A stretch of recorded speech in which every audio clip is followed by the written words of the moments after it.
Well, good afternoon. My name is Cerise Burns, and I'm with Stanford University. And I do program management as well as web, not fully development, but working with web editing and working with our web team in the School of Stanford Earth. And we use Drupal. We get to play with the front end. We're migrating right now from Drupal 7 to 8.9, somewhere in there. And we have a larger web team that creates our modules, so we don't get to play quite as much, but get to play with some of the newer features of 9, which is a lot of fun. So today I'll be giving a discussion on DEI and accessibility in digital spaces, and diversity, equity, and inclusion, as well as accessibility, are extremely important right now in the world as well as online. And I think this is something that doesn't get acknowledged as much on online spaces yet. We're all aware of accessibility being a pretty hot topic, and there are a lot of great accessibility talks, even in this camp and a lot of other web camps. And it got my team and I thinking about how we could bring in more diversity, equity, and inclusion onto our digital platforms. So along with our website, excuse me, we also have our Twitter feed, we have Instagram feeds, we have LinkedIn feeds. So we have a lot of other digital spaces. And so we wanted to bring this awareness and bring our team up to date on more of our digital spaces other than just Drupal and websites. So what is DEI and accessibility? Diversity, equity, and inclusion are our DEI part, and accessibility is the other part that I'll be discussing today. Diversity is all the ways people are different and the same at the individual and group levels. Equity aims to identify and eliminate barriers that prevent the full participation of some groups. And inclusion is diversity in action, creating an environment of acceptance and respect and harnessing the impact of different ideas, experiences, and perspectives to deliver a greater value. So we're definitely used to seeing this in-person spaces. We're not necessarily used to seeing this or discussing this in digital spaces. So the difference between equity and inclusion in person and online is that we want with equality, each individual or group is given the same resources or opportunity. So with equity, it recognizes that each person has different circumstances and allocates the exact resources and opportunities needed for an equal outcome. So we've probably all seen different graphics of people being able to view a game over the fence or picking apples and getting the same sort of thing. And these are kind of pretty good to generalize the idea behind this, but if you look at websites, almost everybody has access to websites at this point in one way or another. So that's kind of the equality. But the equity means that we create accessibility and inclusion in these spaces for everyone, not kind of making it equal for everyone, but those who aren't able to get those resources as easily are given more opportunity to get them. And that brings us to the accessibility. That's the equalities that make an experience open to all. So this isn't just creating accessible spaces in person, but this is making sure that people with different abilities, as well as different ways of learning and different accessibilities, can get that accessibility. So when I talk about digital spaces, I mentioned before, this is things like websites. This is not limited to websites, but it also includes virtual meetings, such as Hopin, Zoom, any other platforms that we use for virtual meetings, FaceTime, anything like that. Email communications or other communications, text communications, WhatsApp, messengers, anything like that.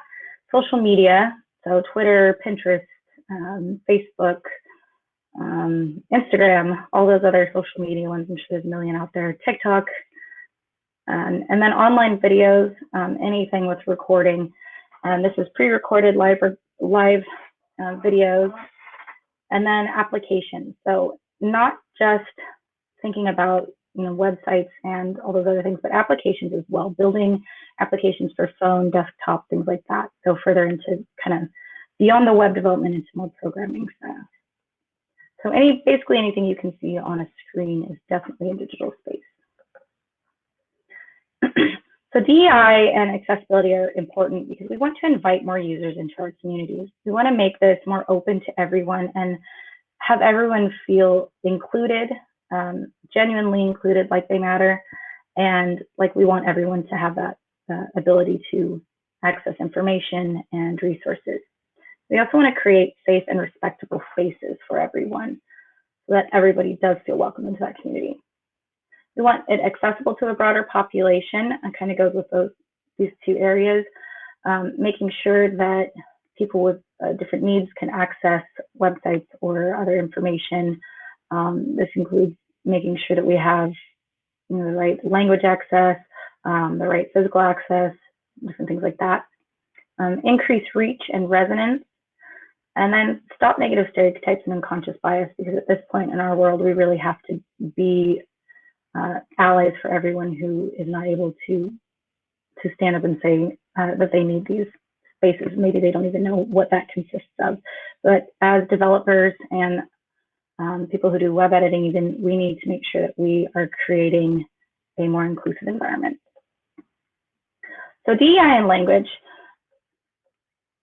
We have been hearing a lot about microaggressions and using phrases and language that is not very positive, but we may not be even realizing we're doing that, using improper language, creating negative spaces. So DEI and language is a big first step in websites with copyright and information. So we want to have enduring positive language. So when writing copy for websites, when writing any sort of thing for websites, we want to make sure that we put people first and make sure that we consider our language on a people level. We also want to make sure that we consider that everyone is more than their descriptor. So again, letting go of those negative stereotypes, any sort of stereotype really, and just kind of getting down to people rather than how we would describe people. We also want to use universal phrases. Lots of different communities and cultures have their own phrases, and it may not translate to another culture. So in my department where I work, we have a lot of international students as well as faculty and visiting scholars, and from many different parts of the country. And so a lot of the phrases that we might use in America, like hit it out of the park, for example, for a baseball reference, that may not translate well to someone who's not as familiar with baseball. So we want to make sure that we're getting kind of down to a more basic language. The English language is very big and broad, and though that often can create problems in understanding, it also gives us a lot of space to use a lot of different kind of descriptors and languages and phrases that are much more universally understood. We also want to recognize mental, physical health, racial, gendered language. So these are things we definitely want to avoid. We don't use a lot of certain words anymore. There are things still that come up. I caught myself using the word crazy all the time, and now at this point, it's not the best word to use something. Instead, I try to use something like chaotic or hectic, because that describes a situation better. And being really aware of what we're putting online and making sure that we aren't using negative racial words that we may not even know the context of, making sure that we're not using inappropriate gendered language. And when in doubt, especially with gendered language, use more of a non-gendered pronouns and things like that. So we want to kind of just get down to using very good language that doesn't make anybody who might have mental or physical disabilities feel unwelcome in the spaces, and making sure we're not using negative racial or gendered language. We also want to have a growth mindset, and this means that we, in addition to paying attention to the verbiage that we're using, we also need to ask questions and listen to people and communicate with people within your teams, outside your teams. Do some research on, what topics are and language is not as appropriate anymore, not as good for the growth mindset, growing your audience, growing your safe spaces. And in our teams, we have a very large team. It's really awesome to have so many people. We're pretty diverse in age, race, and it's really nice to be able to pass things by everyone to kind of get some feedback on how does this sound? Does this sound appropriate? Does this sound offensive? And if you don't have a large team, there are definitely lots of resources out there. Slack, everybody has great Slack channels now, especially in the Drupal community. to kind of go over these sorts of things if you have questions. So using more, going further into inclusive language, like I said before, using plain language and not going into expressions or jargons that are more more along the lines of those cultural contexts that might not translate to other cultures. And avoiding gender language. I know I have been in so many meetings and in so many groups where we say, hey, you guys, and we really have been trying to say y'all, not saying him, her, kind of doing they, especially if you don't know. I have been working from home the entire time with this job, so I don't know many of my students. And since we do have a lot of international students, I have no idea what people identify as sometimes. So I really try to use they, y'all for groups, and really make it more inclusive without gender bias on there. I want to use universal phrases. And again, so I think I have some repeats on here from last time. Going a little more into the recognizing the language. So avoiding those biases and slang and discrimination. And this means that we want to not discriminate based on race, gender, sexual orientation, ability, all those things I mentioned before. And learn to recognize nuances in your writing and language. Ask yourself, is it accessible for everyone? Are there biases that could be hidden between the lines? And again, this is something, put it around your groups, make sure if it sounds funny, it probably is funny, you don't want to use it. So going to further into gender inclusivity, we see a lot of places now where we can add our pronouns. And for a long time, I thought, well, I identify as a woman. It seems obvious to me that I'm a woman. I have a lot of identifying factors. I'm not sure if my name is that feminine or masculine. I think it's more feminine. So I just assumed people would figure it out. But then I started looking into this more, taking some more classes about this, and realizing that it is important to have gender pronouns in your listings, in your bios, so that people, you're seen as an ally for people. You want to show people that you support putting those pronouns if people would like to identify it as that. Now, this doesn't mean that we want to force anybody to do this. If people are not comfortable with it, obviously we should not push that issue. But it just shows that you're there and supporting it. And it also brings a little more awareness to people who are not necessarily aware of this, kind of this new push of like having this confidence and identifying with your gender and being able to do that without bias. Places to add your pronouns. You can add them on your website contact info. I have my contact info on many websites at Stanford, as I have to represent multiple affiliate groups. And I also put them on email signature blocks, put them in my Zoom profile. I have them, I believe, in hopefully all my social media accounts. And a lot of these accounts now offer places where you can put your pronouns. I recently saw Slack updated that, so you can put them there. LinkedIn has a space, I believe, for them now. And so a lot of places are adding them as an alternative to having to put them in your name. So they're being conscious of needing that in the info, your bio info. Another place is virtual conferences, such as Hopin. And professional profiles, business cards, it can be in print as well. I know we don't do a ton of things in print anymore, but that's also important. And of course, Slack and other WhatsApp, things like that, other communication areas. So this table here just kind of gives a quick breakdown on gender binary and gender neutral naming. And this is probably a really small list. I just took a small piece of it. So if you're interested in delving into this more, I have some more resources at the end I can share. So we definitely cannot assume people's gender pronouns, and want to make sure, like I said, this just helps create a safer space for people who would like to share them as well. So alternative text for media, I'm sure we have all heard tons and tons about this, and this is nothing too new, but this is something that is newer to people who use digital spaces who aren't necessarily aware of the need for alternative text in media. And as we all probably know, alternative text for media includes images, videos, graphics of any sort. This is read by screen readers in place of images to allow content and function of the image to be accessible with visual or cognitive disabilities. And in the event that a browser doesn't load, this can be displayed in the place of an image, so that helps in context of it. And it also provides semantic meaning and description to images, which can be read by search engines and be used later to determine the content of the image from the page context alone. So of course, as we know, screen readers often go to 125 words, can't say always. And we also do have options to add longer alternative text in some cases.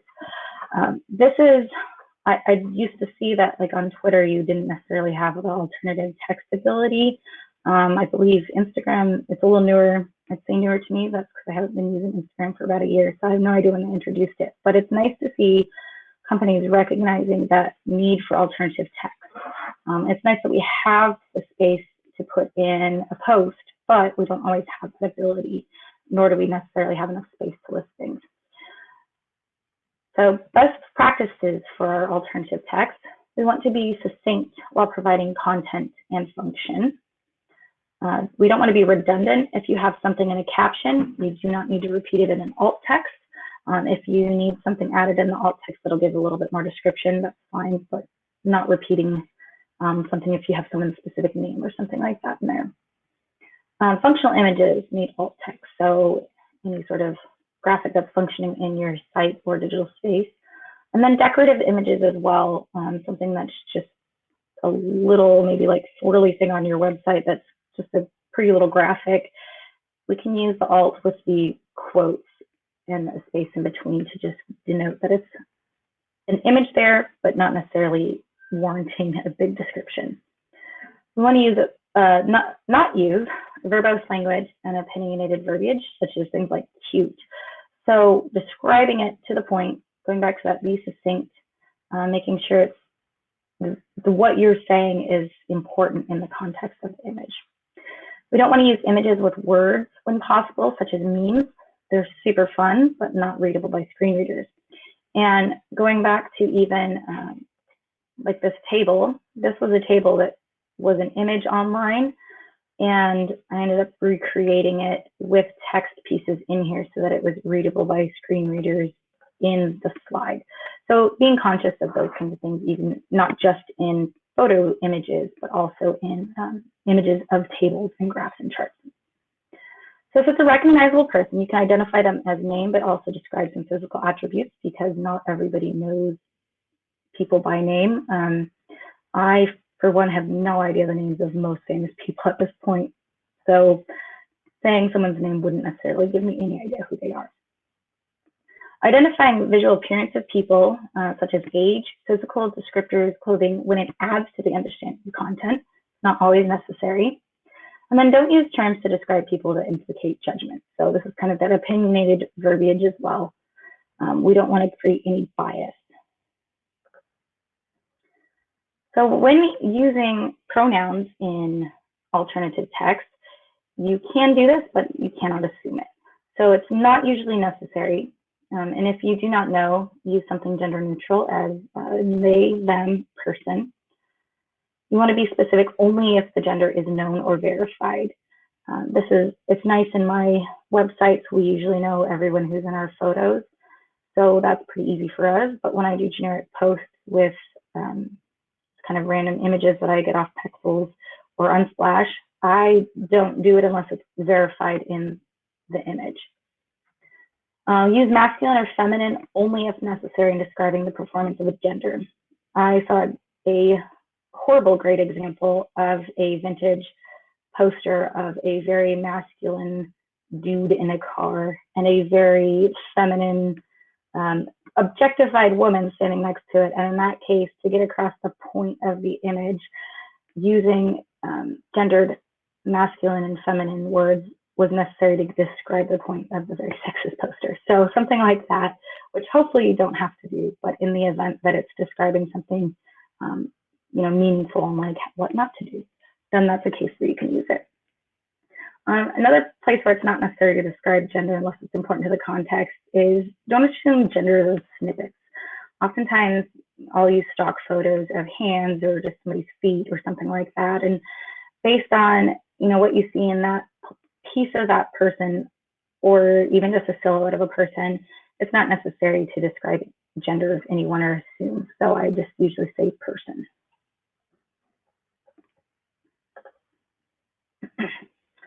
Alt text in complexion and ethnicity.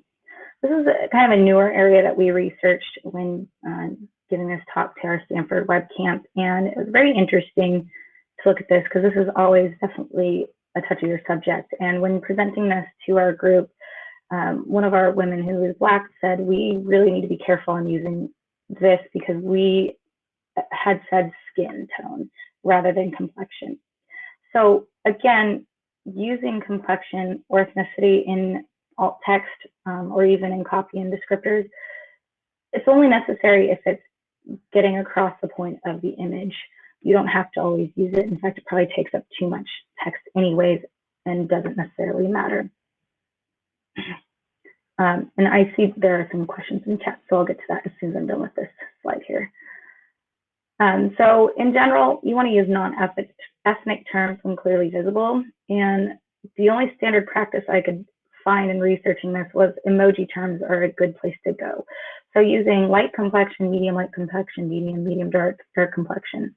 And this seems like a bit of a newer topic, so I'm sure this is going to change at some point. There might be better resources out there eventually here.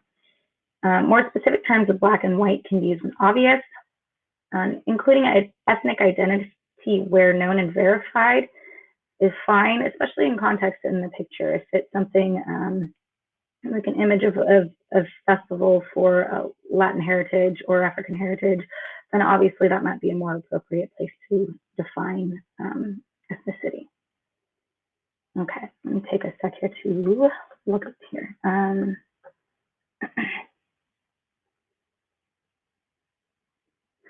Shane, yes, definitely wanting to write in the same language as the rest of the website. And I have a little bit of a topic touch on that a little later on here. And Cam, in the Q&A, I definitely do my alt text the way that you gave an example here. So if you said a red arched bridge connecting to a green field under a blue sky, the way I've been doing them, I would say yes. I definitely am a little newer to this, so I'm sure some other people might have some ideas on this as well. But I also do a lot of art, so I'm very much all about the color and getting the idea of it. And if I wasn't able to see the image, I would absolutely love to know more detail on that. All right. So captioning. I switched all of my slides from Google to PowerPoint in hopes that I could use their closed captioning abilities, but apparently I don't have that. So this is a very hypocritical piece of my talk right now. So closed captioning and open captioning are very important, and this is something we started introducing into our online presence in my department at Stanford. We recently had our graduation and did a video montage, and we have a really fantastic video editor who painstakingly listened over and over and over again to everyone's tiny little videos that were sent in for this montage, and she did a whole bunch of captioning for it, and it was really awesome to finally be able to have that. We have not done this on our Zoom or in our conferences as much, partially because we are still new to this and just trying to figure out where we can do this, and not many of us are very strong, fast typers, so it's harder for us to do it in person, and our budget is slightly low for being able to do these online presence and having it super accessible for everyone. So that's something we are working on. But it is very important, and it's really awesome to be able to see that. And it's not just important for people who might have hearing disabilities or cognitive disabilities, but it's also sometimes important for people who might be riding the train to work and it's too noisy to actually hear everything, or in context of trying to just be able to get what's coming out of it while you're busy running around and lots of noise is going on too. So creating accessibility for a very broad audience. So we want to use closed and open captioning in any pre-recorded video. Let me define closed versus open here first. Closed captioning means that you have the ability to turn it off and on. You'll see the classic CC on that. So if you think about TVs have closed captioning abilities, and you can turn those off and on your TV. And then open captioning is something that's pretty much embedded in the video or overlaid in the video that you have to put in during like video editing. If you think about like Instagram videos and TikTok videos, I've seen a lot of people putting open captioning in there. So they don't provide the ability to have something pop up, say, I would like to see what they're saying. We have to do that ourselves and put it in there. So that's open captioning. So we also want to put it on online virtual presentations, such as this one that I was not able to do today. And then also in-person presentations. A lot of our in-person meetings that we do, we have people presenting online on a screen. A lot of times it's very scientific slides. So it's not as much of a video, but it is important, especially if it's bigger rooms for audiences in the back who might not be able to hear as well. It's nice to be able to have some sort of closed captioning available for those. Music, you can describe music. It doesn't have to be fully transcribed, but obviously there are abilities out there for music videos to hear that, to see the words written out as well. We want to use open captions if closed captions are not available. So as we did not have that for our graduation video, like I said, my colleague went in and did all the open captioning and overlaid it over the video. And we can provide subtitles if needed or requested. And by that, I mean providing other language options, not just having it in the language in which you're presenting. So if you know you will have a big international audience online or in person, it's really nice to have that. I work with a women in data science group who has multiple play channels in different languages, and they've taken the time to translate into multiple languages as well as find specific presenters to present topics in different languages. So how to do these? Like I said before, you can add open captions with video editing software. And there are also real-time transcribers. There are multiple ways to do this. The PowerPoint one that I was hoping to use, I saw it in action last week, and it was really great, and it's integrated within the program, so it does voice recognition. And we've kind of seen this come up a lot more available, but there are also captioning services, either from the company or via third-party services. So motion and media. This is another big topic, and this came up when I first started working at Stanford in another department. And I worked with a woman who ended up having to have a few brain surgeries due to a brain tumor. And because of this, she has a lot of motion issues. And we have, unfortunately, a lot of videos that just start playing on our website. So it is not accessible to her. And it's come up now that she's been bringing this up in more of our DEI talks on campus and accessibility talks. There are quite a few other people in our school and department who have this issue. And I'm sure a lot of us have even experienced a little bit of dizziness or even nausea from things popping up on our screen starting to play, even not just visually, but audio can do that too. I know YouTube does some automatic play. I have not figured out how to turn mine off, and it scares me every single time. So these are things we want to make options for people to turn on and turn off. And I'm going to put a link in the chat here of one of my favorite websites that offers this option. So one of the problems is with the video and automatically playing is that if people don't have the option to turn it off, they can be sent into really bad vertigo. It can cause nausea, dizziness, and this can be a problem where it can cause a lot of physical harm while that visual is happening. So this includes motion graphics, animations, parallax, which is the really fun, nice moving websites that have a picture behind them that moves a little slower and creates a really neat 3D visual. It's really awesome, really fun to look at, but for a lot of people, it's not very fun for them. So these are things that look awesome, but just because we can do them doesn't necessarily mean that they're a great idea to do. Flashing content can cause seizures.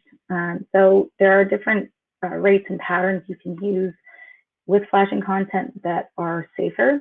There are a lot of resources online to look up for that. And there's vestibular disorders. Again, that's going back to the vertigo and dizziness. And then predictive text. This is something that can pop up on your computer, on your phone. And I know when iOS came out with their predictive text, a lot of people were complaining because it was something they had to go and figure out how to turn off on, and had some poor zooming too, so it was causing a lot of issues for users.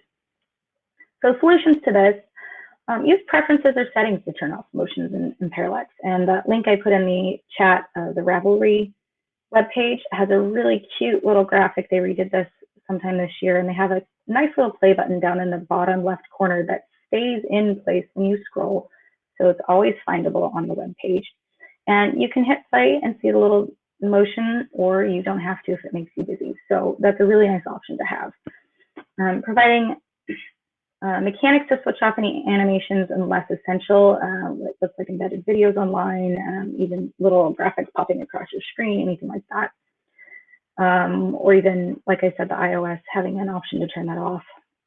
Warn users before you have any flashing content. We'll see that a lot of times in a lot of warnings, especially things like video games and movies, like they'll give warning on that. So if you cannot provide an alternative, make sure you have a warning in time before people have to suffer through it, so it's safer for everyone. Avoid using videos in backgrounds. I know this became a big problem in Zoom pretty quickly, and I've noticed a lot of people just not using them anymore, so it's a lot better because you never know who's going to pop in and not be expecting things to be moving behind people the whole time.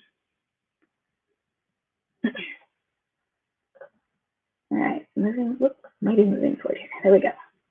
So thinking about your layout and design is another place to look for accessibility. And we want to start our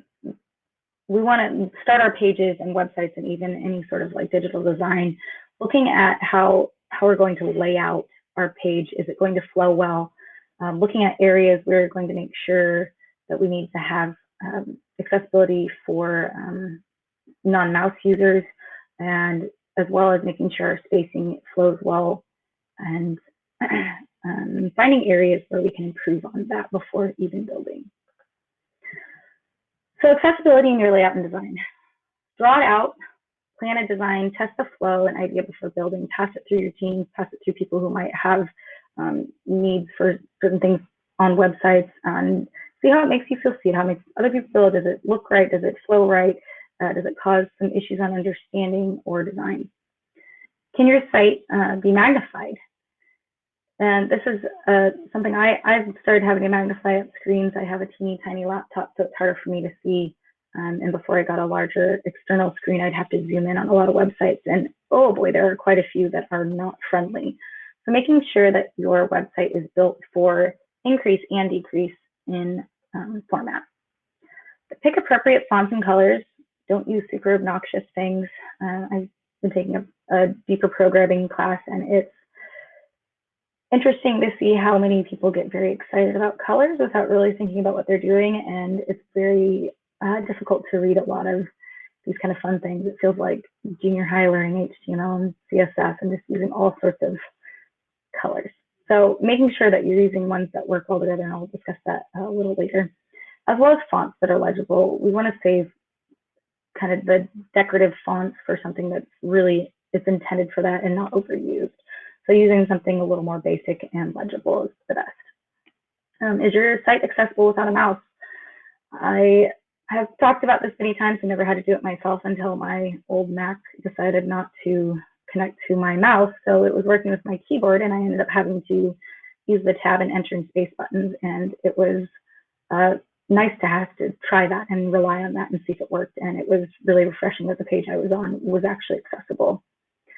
Again, pay attention to the flow inside of your pages, as well as flow between pages or steps in websites. And for example, a commerce site, how is it flowing if you click on maybe a different color to look at a t-shirt in a different color? How is it flowing going from your checkout steps? How is it flowing web page to web page? Is it accessible and understandable rather than confusing and not making much sense to people?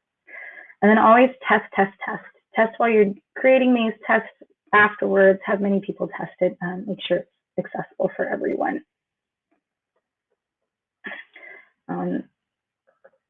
Okay, and readability.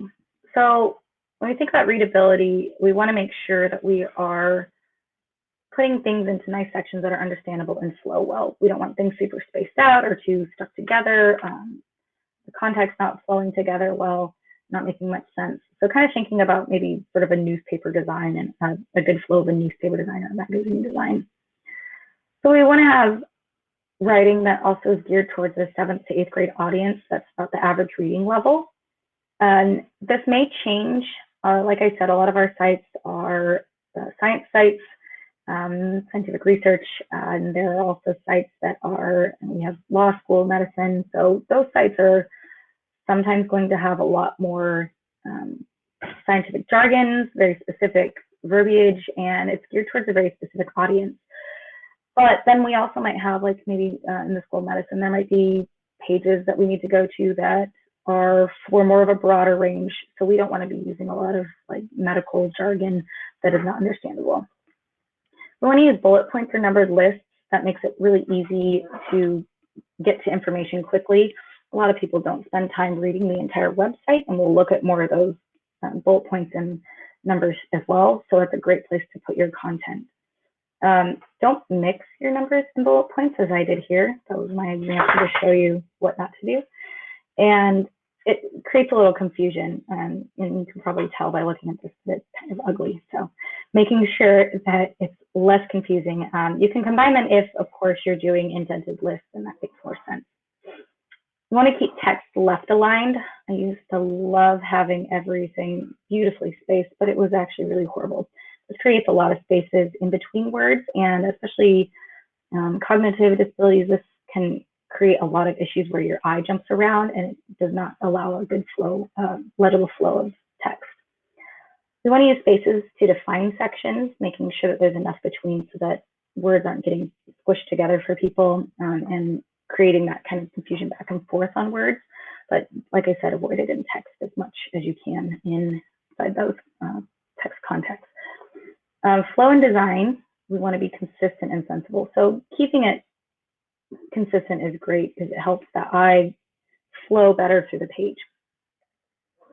So headers, this is one thing when I started, I realized a lot of our web pages, headers were used all over the place just because they looked how someone wanted them to. When we use headers on a page, we want to really follow the hierarchy and not use it based on size and look. So our H1 should be our top header. Our H2, 3, 4, 5, 6, those should go down further down the line based on where we're using those by the hierarchy, not because of how they look. If we want to change how they look, obviously CSS is the best way to customize them. Using bold and italics, great for emphasis, but we don't want to use those in headers as much as possible. Again, using the CSS to change that.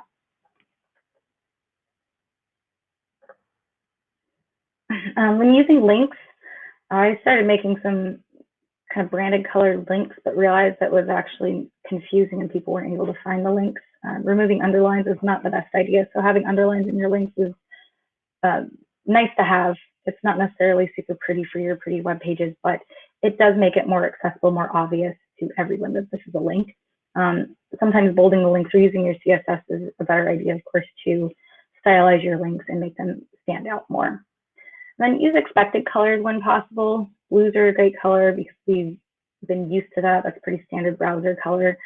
And then purples and reds are usually saved for visited links. I was using a lot of reds, and so it was very confusing. We want to be consistent on pages and sites, so translating the link style and design through your full website. Even if it's kind of, all your menu links should look the same, sort of thing like that. Can your links be accessed without a mouse? Making sure that you have that accessibility with tabs and enters and whatnot for accessing the links. Some people are not able to use a mouse. Sometimes mice don't actually work. So it's really nice to be able to have that and create better accessibility. And then making sure also that your link areas are clickable, large enough, and don't move around. So having large enough buttons, or even when creating something for even a phone screen or something like that, making sure that that space is big enough around the area so that your fingers recognize a little bit off of it. All right, so this will be kind of my last section of accessibility, and this looks for a few different areas here. Using color is a lot of fun. Like I said, I love to do art, so color is one of my favorite things, and I love exploring different colors and color palettes. But I started realizing that a lot of my color palettes I was using, and a lot of ones that are pre-programmed into, for example, Google Charts and Slides, are not accessible.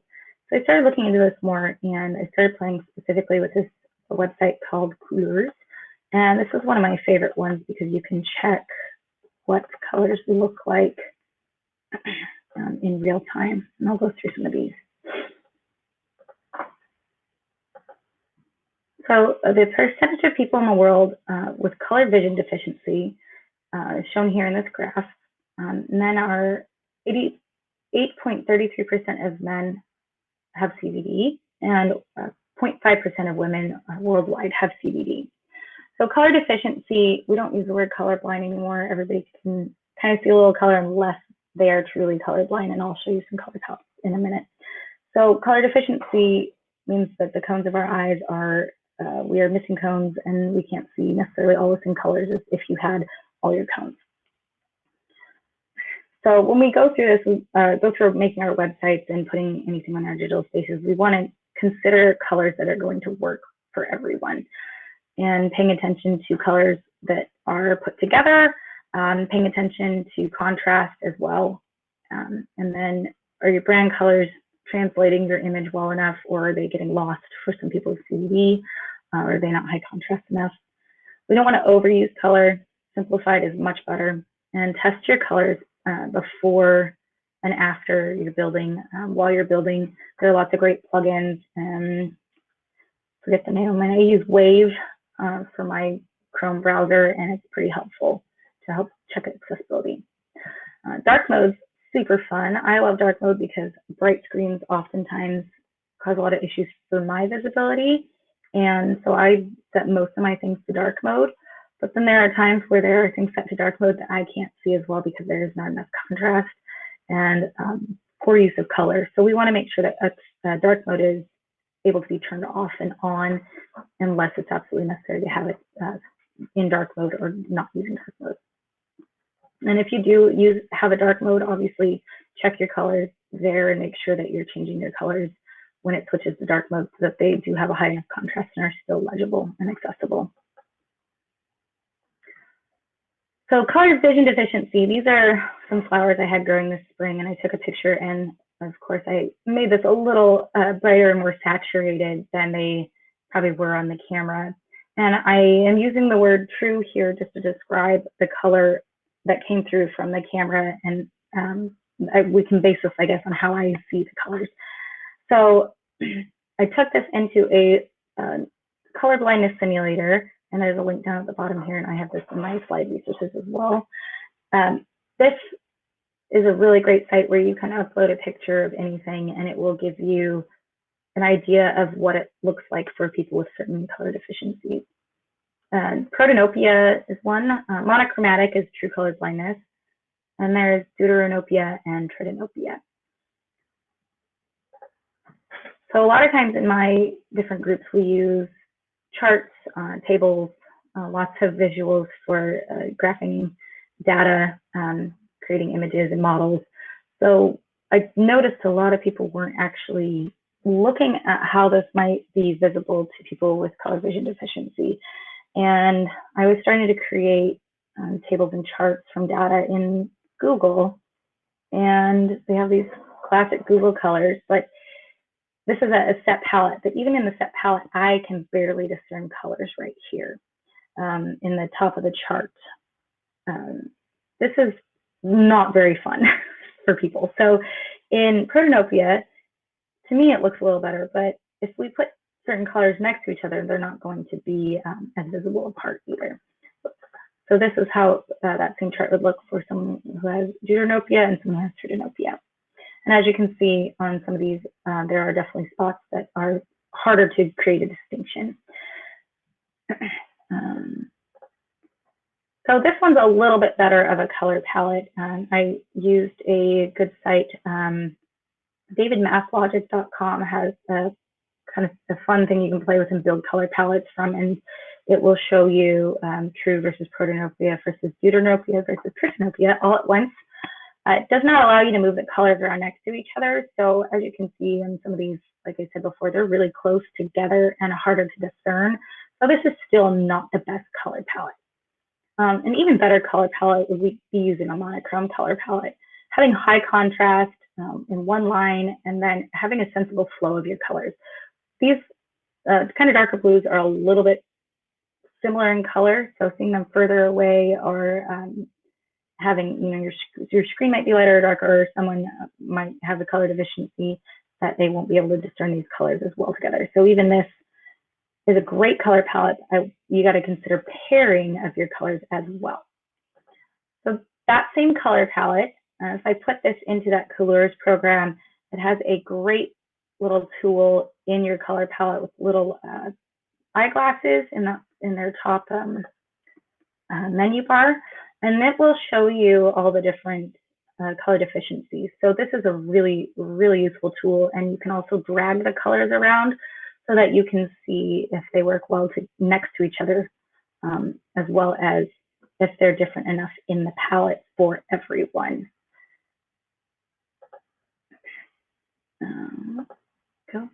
So what other visuals can be used besides color? I know we have a lot of different ways we can describe things without having to use color. So this is kind of specifically in charts, but this can also be in any sort of visual that is using color. We can use icons. I found some fun, quirky little icons. Of course, you can pull things from Font Awesome and overlay them nicely, which is even more accessible than just putting a little ting on something. We can use labeling. This again is in Google, so it allowed me to have the labels go to the different pie pieces as well as the actual number of percentage. So it gives a lot of information, but then it also gets a little too small to use icons, and even somewhat too small where this bright green color up at top here between the fish and the reptiles, that's supposed to be horses. It's too small to see, so that's not necessarily the best to use icons or even labeling. So thinking about different kinds of ways you can present your information as well. And then also using textures. So this one graphic combines all the monochrome, the textures, which are admittedly very hard to see in this tiny little pie chart. The bar chart's even better because you can see definitely a difference in what's happening.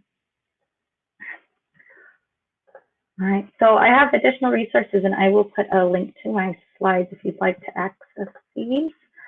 That's all I have for today. This is something that I'm still constantly looking into, constantly researching, always working with my web team in our department as well as in our school to keep figuring out where we can improve, and having discussions in our school with people to make sure that we are creating accessible resources for everyone.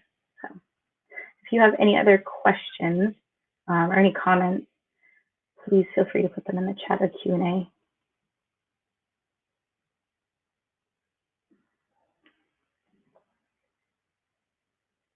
Thanks, Cerise.